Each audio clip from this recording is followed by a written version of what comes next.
It came about. I was in digs in Anfield, playing the last game of the season for Liverpool reserves against Preston.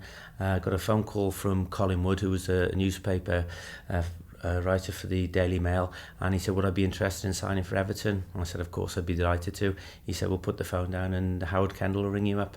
So I put the phone down, thinking it was a prank from one of the lads, but sure enough, the boss, Howard, rang up and said he was going to come and watch me playing for Liverpool against Preston, and to do my best. So obviously I must have impressed him, and a week later I got a phone call to say come and sign for Everton. So the minute I met Howard, the boss, he didn't need to sell the club for me. I knew about the tradition of Everton. I'd watched a number of games midweek when I was still a Liverpool player, so I saw the likes of Sharpie make his debut, Kevin Ratcliffe getting the team, Adrian Heath making his debut, 750,000 from Stoke. So I saw the team the boss was putting together. So it was a great move for me, just moving across the city. A bit of pressure because obviously coming from Liverpool, the Everton supporters would, if I wasn't good enough for Liverpool, why would I be good enough for Everton? So I had to impress early on in my Everton career, which fortunately I did. I had a real good pre-season. I hit the ground running, and the supporters took to me, and it was the best 10 years of my football career. You said your second game you scored. How easy did you find it to settle in and get going at Everton? Really easy, because the lads are still great friends now. I mean, build a bond, and the camaraderie. I got changed next to Kevin Ratcliffe, who went on to be the Everton's most successful captain. Got a real good friendship with him and the rest of the players, because we were all young lads. We all hadn't achieved anything really in the game, so we were all dealing with it together for the first time. And I think the first game that I really knew that we had a great team was when we beat Man United 5-0 at Goodison. They were a good team, but on the day we totally outplayed them. I scored 2 goals, one with my head, which was a rare happening, but certainly after that game, you're looking at the team, Neville Southall, the best goalkeeper in the world at that time. We knew we had something going there, and obviously we went on to win the league, and then the FA Cup and the Cup Winners' Cup. So it was just it took a little bit of time to get the team gelling together, but once it did, we hit the ground. We were capable of beating any team on the day. But can you tell us a bit about the team spirit, the dressing room, how fun it was to be part of that squad, and the characters within that group? Indeed, it was. We're at Belfield, based there, and it was a fantastic setting. Real family atmosphere. You loved going in. You're always early into training. You're always like last to leave. Because just the banter. You go in the dressing rooms. You got the characters like John Bailey, who was the funniest bloke ever. Real character. But we had lots of tough mental players, but we really gelled together. We socialised together as a team. We had a great camaraderie, and it showed on the pitch. So it was just really. I was very fortunate to be part of that team, and just the memories, both on and off the pitch. The pranks that we used to get up to was just fantastic times. And I think when we went on the pitch, we were a unit together, and everybody looked after each other. Everyone thinks of you, Kevin, as a set piece master, brilliant free kicks. Did you practice them regularly? Was that something you was always keen to do? Spend extra time on the training pitch, making sure that part of your game was extra strong? It was, yes, because when you got 40,000 people shouting your name every time there's a free kick, there's a certain amount of pressure on you.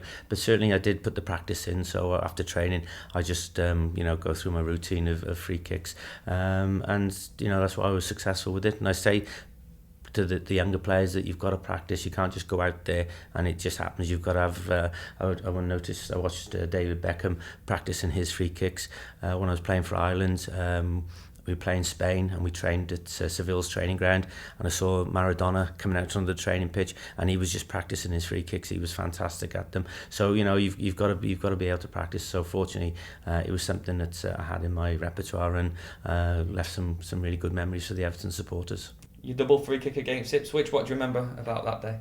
It was just a free kick, and I used to try and get on the ball very quickly just to see if you could take a free kick.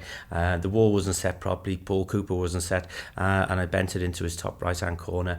The referee disallowed it, and I always remember Peter Reid coming over saying, "What are we going to do now?"